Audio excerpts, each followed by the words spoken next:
in the peace process. So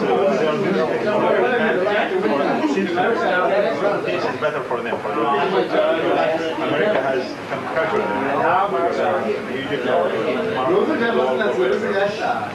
the long run. Israel has been historically as the scapegoat to monopolize the people and to... That's why I have really written this book, my last book. You know, in 1948, July 1948, roughly about 1 million Palestinians were kicked out of Palestine, including my family. You could see these soon-to-be exiles. You could see these million souls trekking up north to seek refuge in Lebanon, arriving there harrowed and beaten. You could see them trekking south to seek refuge in Gaza, arriving equally harrowed and beaten. And you could see them trekking east after they were expelled from the twin cities of Lydda and Ramla by the Israeli forces, led by no other than Yitzhak Rabin, who 30 years later, almost exactly 30 years later, ordered his army to break the bones of the children, of the descendants of these people whom he kicked out. Of course, the Israelis that year, 1948, would have loved for these million Palestinians to trek west and to keep on trekking west, to end up in the Mediterranean, never to be heard from again. But almost 50 years later, Rabin and the rest of the world has in fact heard from us again and again and again. And these million refugees, exiles, went from being 1 million, they doubled to 2 million, they tripled to 3 million, and now they have almost quadrupled to 4 million. I, as a writer for the last quarter century, for the last 25 years, if you wish, have concerned myself with the ebb and flow, the stress and strain, the trials and tribulations, if you wish, of life in exile. I wrote my first book. When I wrote my first book, The Disinherited, back in 1972, that's what I was concerned with. When I wrote my second book, Soul in Exile, in 1988, that's what I was concerned with. And when I sat down 3.5 years ago to write my third book, to complete the trilogy about exile, to round it out, so to speak, I realized that there was something missing. There was something decidedly missing from my narrative. And that was the realization that that my trilogy will not really be complete, my story will not be really complete, unless and until such time as I went back to the home ground where I was born. And that's what I did. I had to find out for myself, physically to be there, to understand the link between exile and the home ground. To prove to myself that Palestinians in exile and Palestinians in the homeland, or what I call the home ground, are not separate from each other. They are linked organically together, like in a sort of historical umbilical cord. And this is what, of course, nowadays the Israelis and other forces are trying to do. They are trying to say to us that the Palestinians in the West Bank and Gaza, in Palestine, are an entirely separate society, separate culture, separate people from those who live in exile. And hence, to round out my trilogy, I went to Palestine, and I stayed there for about 6 weeks. And I went to Haifa, where I was born. I went to see the house where I was born. But what did the experience do to me? What did it say to me when I went back to the town where I had been born 40 years before? What kind of metamorphosis did I go through? To tell you the truth, I was not expecting the impulses that were triggered by my encounter with the home ground that I had left 40 years before. I walked around Haifa, and this is what I say. I walked around Haifa all day. I had thought so often about doing it that I was convinced the experience was somehow going to enter my consciousness and catch fire. It did not. I was a stranger in a strange city that under different circumstances I would have found boring, tacky, and uptight. I was angry at myself for having thought that the experience was somehow going to be existentially enriching, emotionally rewarding, and intellectually edifying. But I felt nothing. My sensibility had become so honed at the whetstone of exile that it revolted at the notion of rootedness to a place. And my intellect had long since developed an abhorrence for the obsessive preoccupations of nationalism. But I had to imagine what I wanted to imagine about Haifa. I was born here. There are people everywhere walking around me, in front of me, behind me, bumping into me, some even exchanging glances with me. The whole place readily communicating the quick of the human spirit that inhabits it. But I feel nothing. If I were to tell these people who I am, they would call my heart my head and declare my roots to be my horoscope. I cannot speak to them.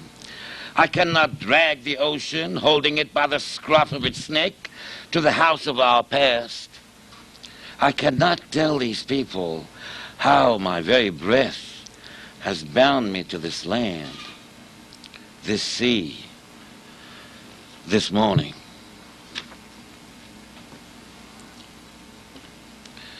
You know, I had never been in Jerusalem before. Haifa, yes, I was born there, and I brought some vivid images and some very blurred images because I left when I was a child. But I had not seen Jerusalem. And when you see Jerusalem, you know, from the top of the Mount of Olives, something happens to you.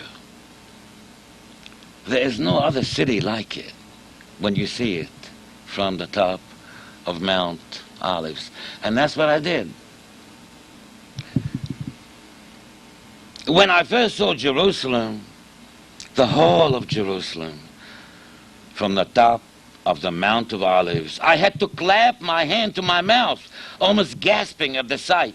Streaks of bright afternoon light smoldered on it and made it look, encapsulated as it was within its ancient walls, like a giant pomegranate. If a city ever exuded a mysterious meaning, Jerusalem must be the one.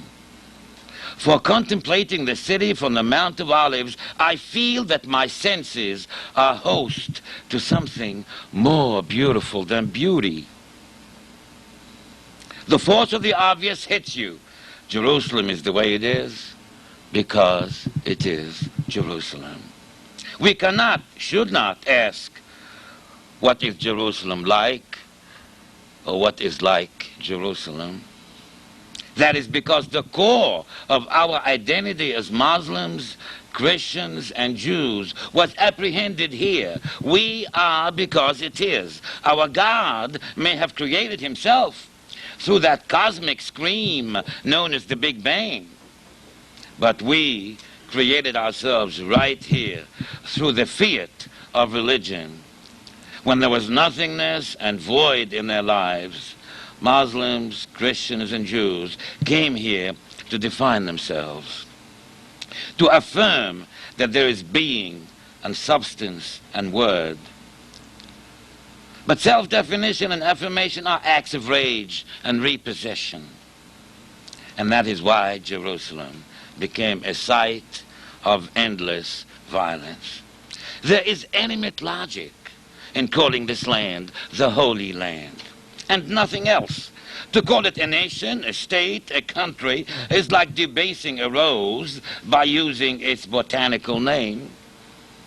When this land is freed from the petty effusions of politics and the venomous fabric of nationalism, and when we allow it, this little piece of land between the Mediterranean Sea and the Jordan River, to make accessible the magic of its metaphoric affinities with our being, then we have to call it simply what it calls itself, the Holy Land. No person who encounters this land in this manner could give to another so much of his love. I want to tell you what I felt, my last glimpses in Palestine. I had to go back home, you know. Washington was home to me. I had lived in Washington for 20 years. I'm a homeboy, all right? I may not have been born here. I just wanted to come back to my hood, man. I wanted to be back in D.C. with my friends. That's where I belong. I may be a Palestinian, born and bred and raised as a Palestinian exile, and I may support the Palestinians all the way. I may die for them, sacrifice for them, live for them, struggle for them. But in the end, as I said earlier, as I read earlier, my sensibility had become so honed at the whetstone of exile that the idea of being rooted to a place repels me, you know. So what was my last glimpse of Palestine? My last glimpse of this land, as I was being driven to the airport the following day, was of a Palestinian kid in an Arab village, standing silently at a street corner, leaning against a wall, contemplating life with eyes that stared from the slit of his checkered hatta. His eyes seemed to mask a hot rage, a readiness to combat all of life with brute ferocity. He looked so native to his world, so rooted in its harsh realities, so confident about its codes of meaning. I am a madman to have attempted a journey to the desolate frontiers of Palestine's soul. I am so little worthy of taking on this task, for I come from a hollow place where I have silenced all the voices from my past. Oh yes, I am used to dread and to its language of divine resurrection. I have run into the Palestinian storm and become woven into its dance. But no one, not even the God before God, can make an echo without a voice. Now, I'm ready to go home. I love this land.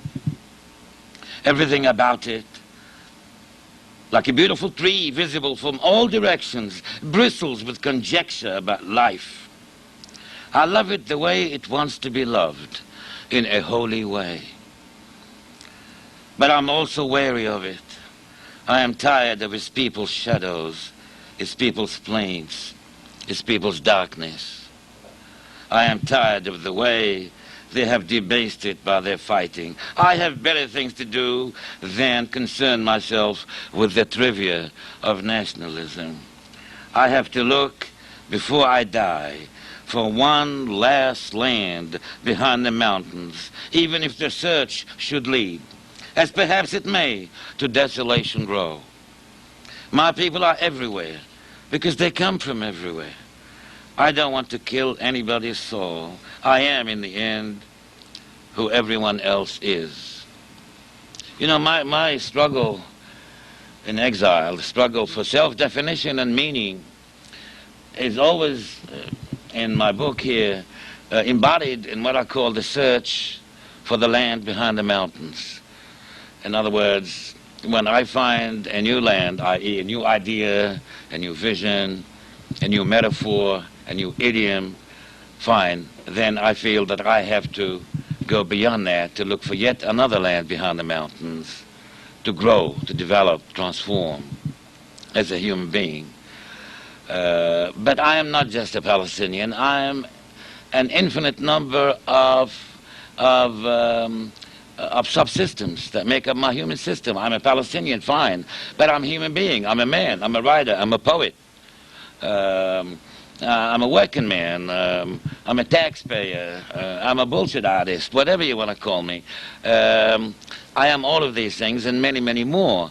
And in my search for the land behind the mountains, and this search includes, of course, in a leading positional value, the struggle for Palestinian statehood and freedom, I have to ascertain for myself that my reality is also real, that my meaning is meaningful. You know, when you have lived in exile as I have for 40 years, homelessness becomes your home. You become comfortable with being stateless, you know.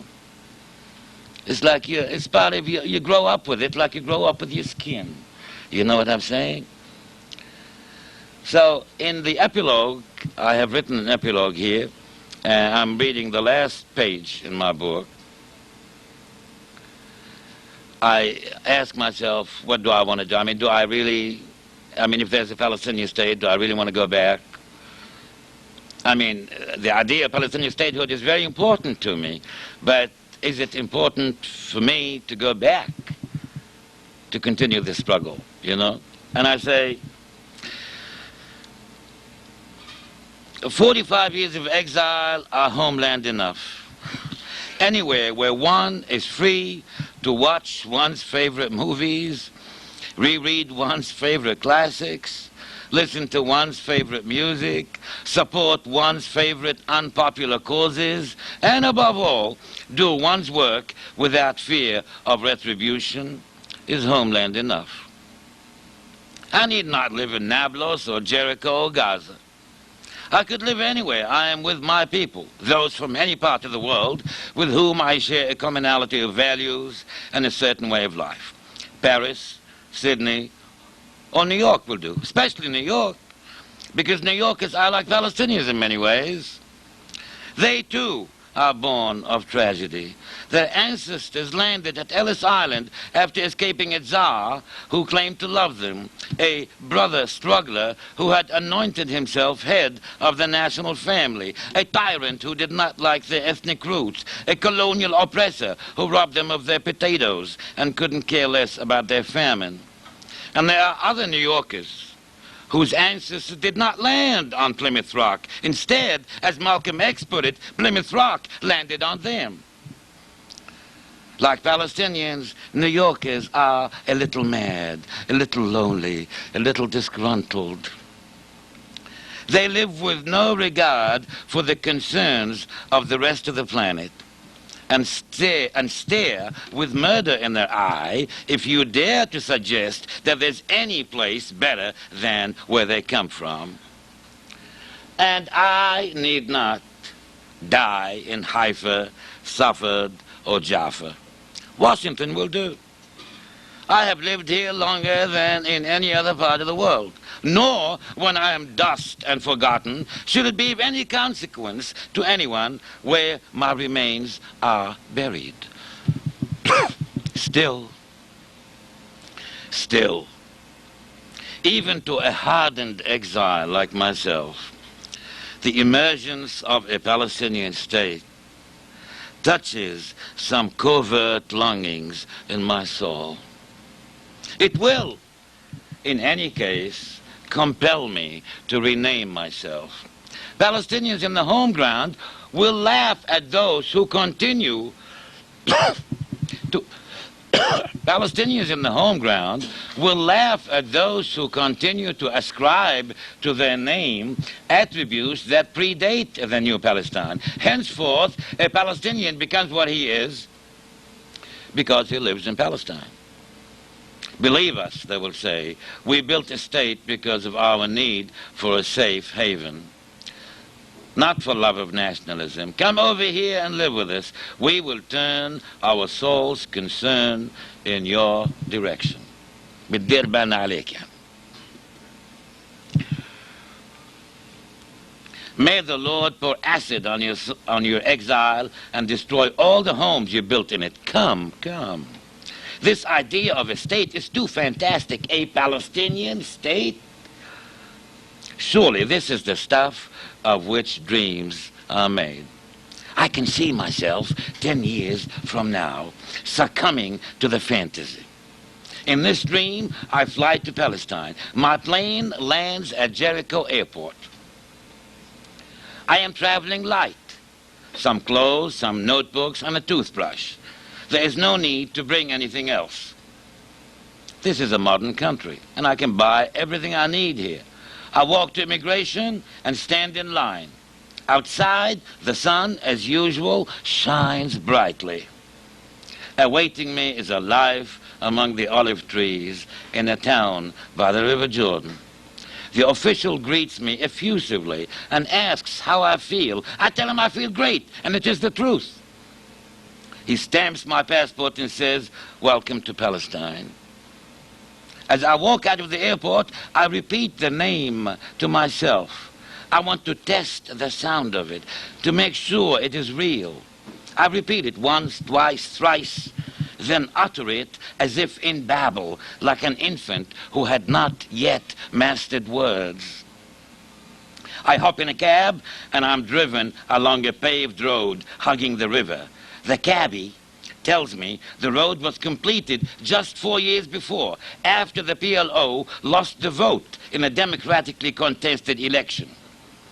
And the new president, whom everyone calls Brother Zachariah, who is a character I met in the West Bank, took on the task of eliminating corruption and building the economy.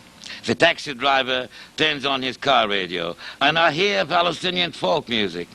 The lyrics simple and benign, and not about struggle or death or sacrifice or steadfastness in the face of foreign oppressors. I reach out as if to touch the sounds, to grab them from the air and rest them on my chest. I ask the driver how far it is to my destination, and he points ahead of him. "Right there, brother," he tells me, "just behind those mountains in the distance." Thank you. Thanks. I want to tell you, as a writer, I have preoccupied myself exclusively with the issue of dealing with exile, Palestinian exile. I'm trying to retrieve, so to speak, the inner history, the consciousness of the Palestinian identity from the news, you know, to save it, rescue it from the distorted images that people have about it, especially in this part of the world. And I feel that as such, being a writer, I'm an artist, and I am doing something, I'll say that at the cost of being immodest, I'm doing something valuable for the Palestinian heritage, for Palestinian literature. And it's always the destitute, you know, it's always the starving artist, the starving writer who shoulders the burden of enriching, as he himself is impoverished. He enriches the culture of his people by digging deep into the very inner history, as I was saying, of his people's struggle and rescuing it, retrieving it. Okay, you want to help starving writers? Come and buy books. But yes, I know. Of course. I'm coming to that. Let's wrap. I mean, this is not a formal encounter here. Let's just talk, and you can ask me any questions at all about anything to do with this issue, or even about my own situation. I mean, we are buddies here, so You know, Mark will be able to edit this, I'm sure, and Helene. So if you ask me about my sex life or something like that, we can talk about that. No, I'm kidding. Just kidding. You're in no danger, I'm afraid. Tell us about